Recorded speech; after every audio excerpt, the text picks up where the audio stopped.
Welcome to Season 7 of the Queer Consciousness Podcast. I'm Kit Sargent, and my pronouns are they, them. And I'm Jess Grace Garcia, and my pronouns are they, them. We're just humans wanting to share the lived experience of other humans. This season, we're talking about all things sex. We want to have deep, heart-led conversations as we unpack what sex means to us and why it's so important to talk about it. This is a season of unlearning, relearning, and sharing about a topic that is still considered taboo. Because at the end of the day, we are all spiritual, sexual beings having a human experience, walking each other home. All right. So that was our conversation with Erin Brown. Oh my gosh, she is dope.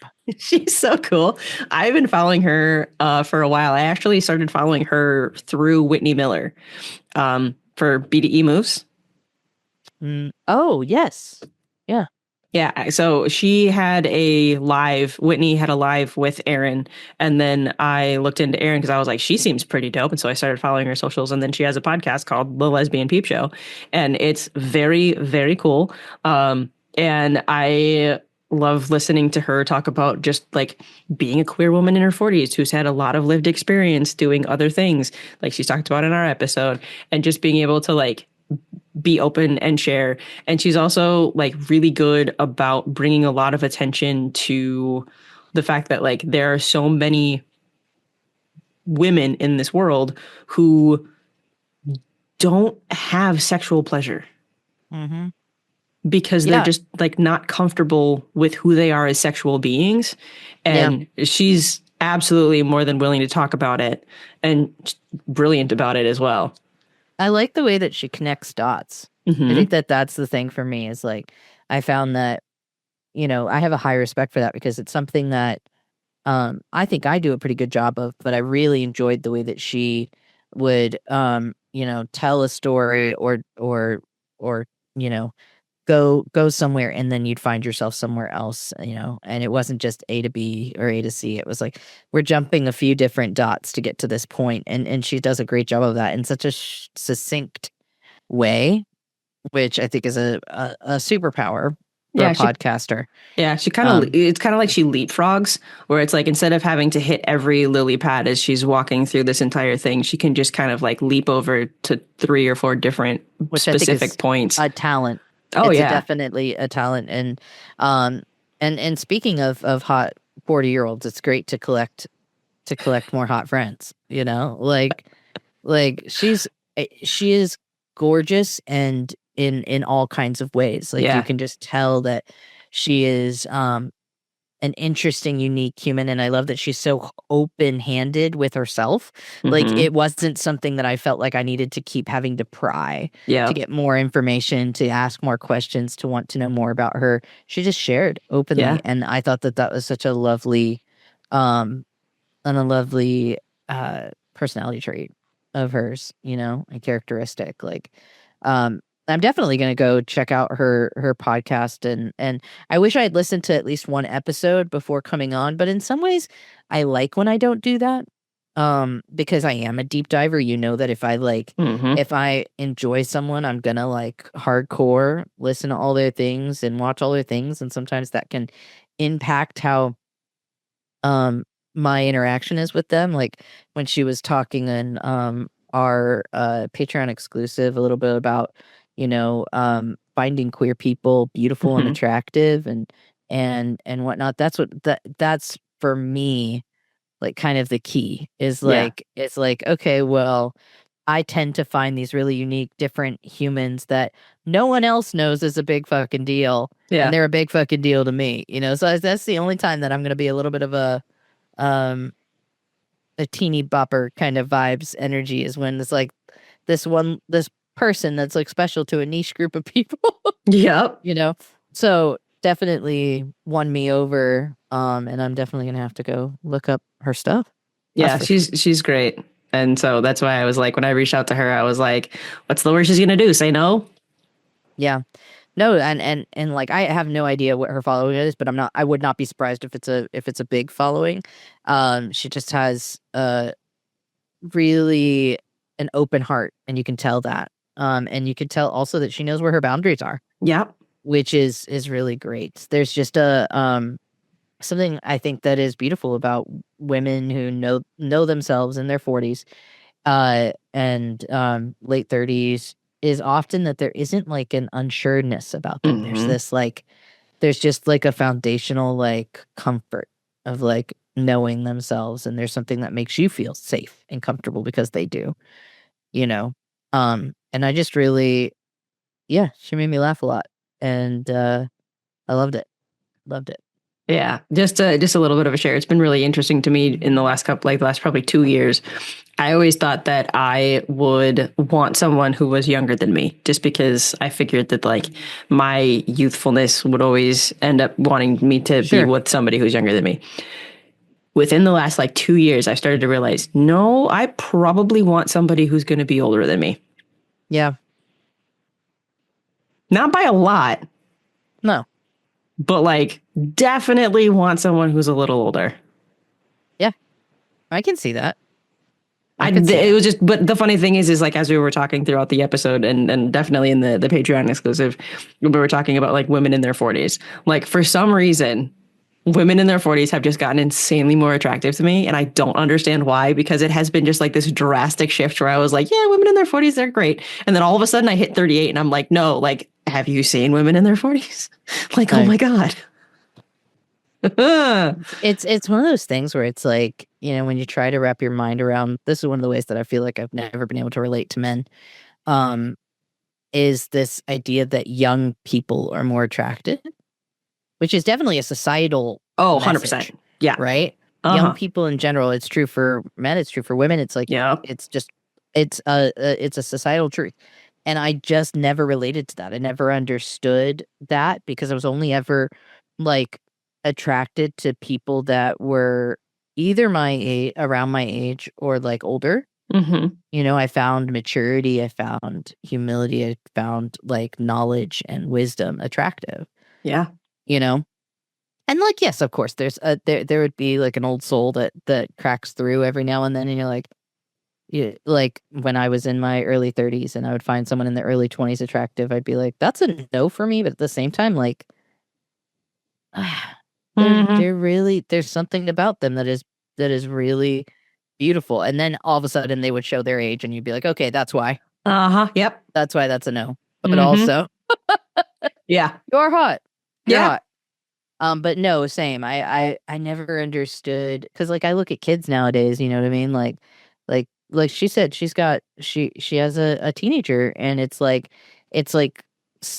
so weird to think of the teenagers that I've met, the 17, the 16-year-olds, that they're experiencing weird, gross moments with older men, catcalling them or like whatever it is. And like I think about like, oh, is that older man near my age? And like, why? Ooh, that's so weird. They're a baby. They're a little baby. Right. And like, I just think it's such a interesting aspect of society that needs fucking work, because I've never understood it. Like as a fan of all things true crime, one of the weird things that I do is that I often will be like, do I understand why this happened? Yeah. You know, can I get into the brain of the person that made this decision, or what trauma led them to this place? And I just think that it's a fucking fucking societal wide trauma that we've been told that there's this quote unquote truth that young people are attractive, and it's just, I don't think that that's true.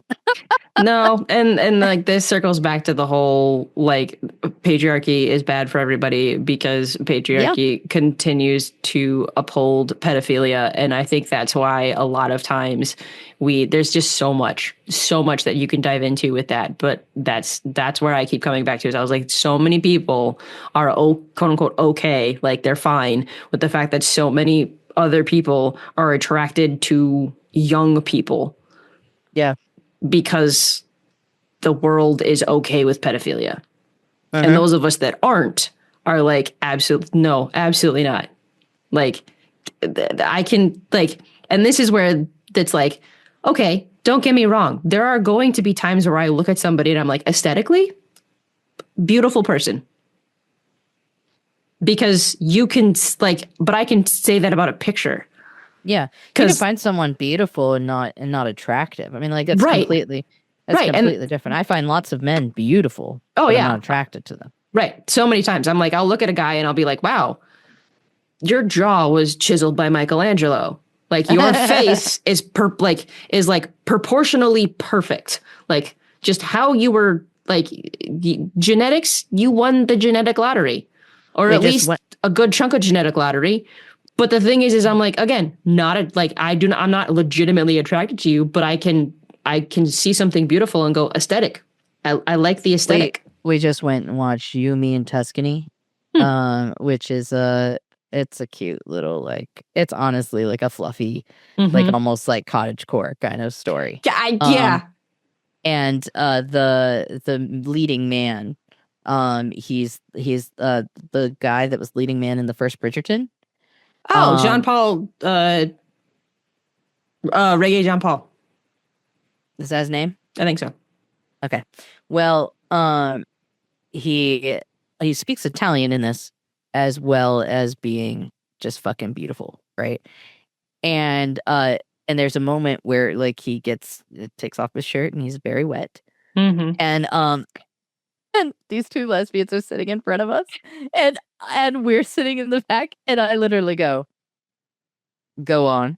Like I'm like, why, this is just nice. I think that's what I said. I was like, this is just nice. And they giggled so hard, like they started busting out laughing. And like we're both AFAB partners with each other. Like, just, you know what? We can enjoy this. Right, yeah. That's pretty. He's pretty. Yeah. Right. And that's the thing. It's like, I can say somebody is pretty, but I'm not going to like be like, yes, I need to jump your bones. Yeah, literally. Yeah. And the funny thing about that is like when you start to realize that there are like different levels of attraction and different types of attraction, for me, it's very interesting because the majority of the time when I am attracted to somebody, I'm not necessarily attracted to their looks. Like their looks for me are like a tertiary, or like the third, or not even tertiary, like the 17th thing that I think about them. Like a lot of the other reasons why I find them attractive is because I find them emotionally stimulating or mentally stimulating or like spiritually stimulating, because I'm like, there is something more about you than just the meat suit that you are currently in. Does your meat suit appease my meat suit? Yes. I would like to smash our meat suits together. That would be great. I would not be opposed to that. However, please stop saying meat suit. I was wondering when you're going to come anymore. Oh my God. That is just too many meat suits. It's too many. And then here you are keeping on saying it. I can't stop. Don't say it again. I'm not going to. But it's like, I would love to smash my face to yours.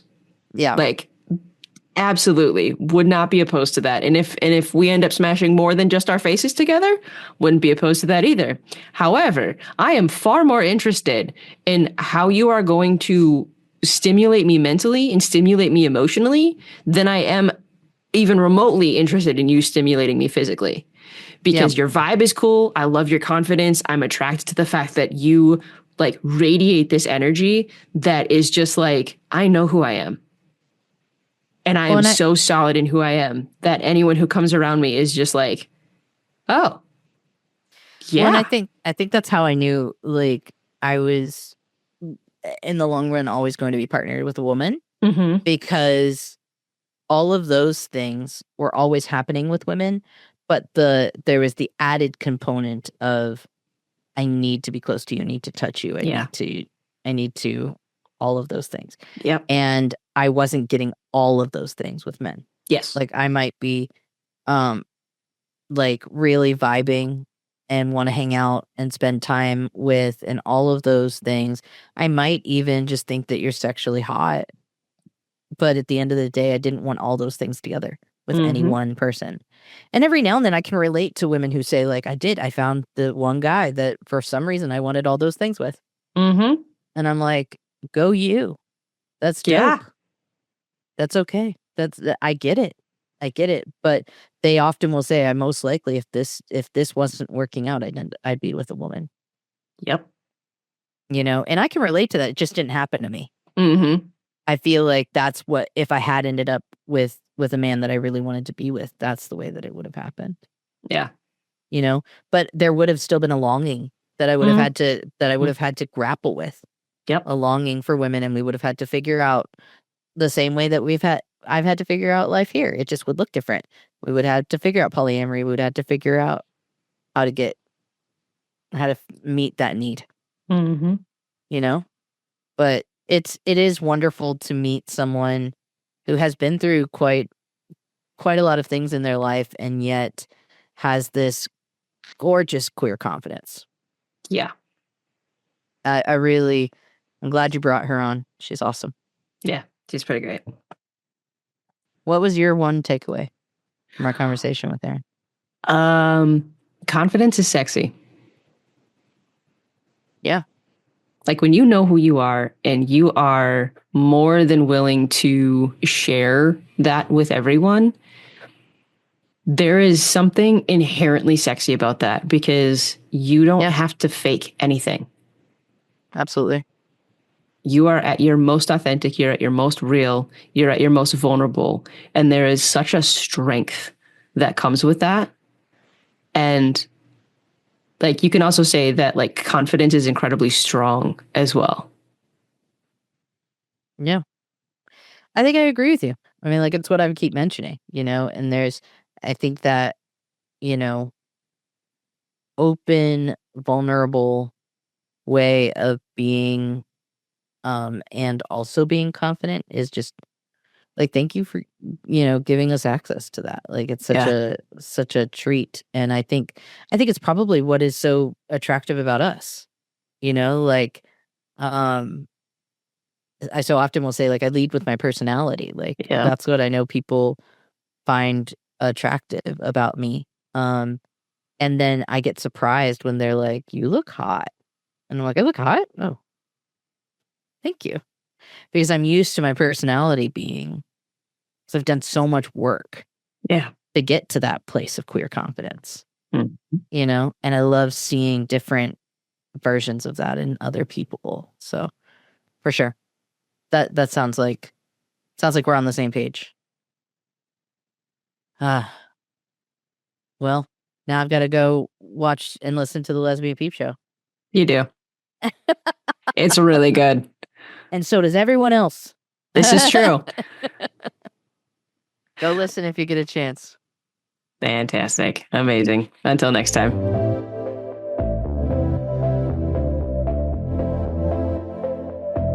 This podcast is hosted by me, Kit Sargent, co-hosted and produced by Jess Grace Garcia of Springwood Productions, and the theme music is by Brian Smith of Holy Holy Music Productions. If you could do us a huge favor and please like, follow, comment, share, do all of the things on all of the socials. You can follow the podcast on Instagram @_queer.consciousness for all the latest episodes as well as any other exciting news. When you're listening on Spotify, please leave a 5-star rating and use the comment box for anything you'd like us to talk about. When you're listening to Apple Podcasts, please leave a comment and a 5-star rating. If you'd like to be on the podcast, send a message to queerconsciousnesspod@gmail.com. If you'd like to support the podcast, check out our Patreon at patreon.com/queerconsciousnesspodcast. We are trying to grow as organically as possible, and this helps other like-minded people who want to empower and encourage others on their journey. So until next time, remember to stand in your truth and know that you are worthy, just as you are.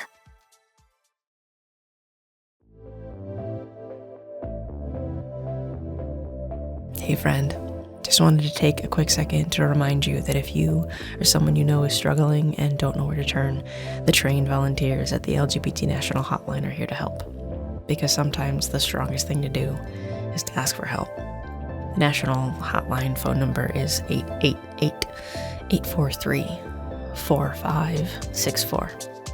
And if you want to check out the other things that they have available for them to help you with, you can check out the lgbthotline.org in order to be able to see all of the services that they offer in order to help our community.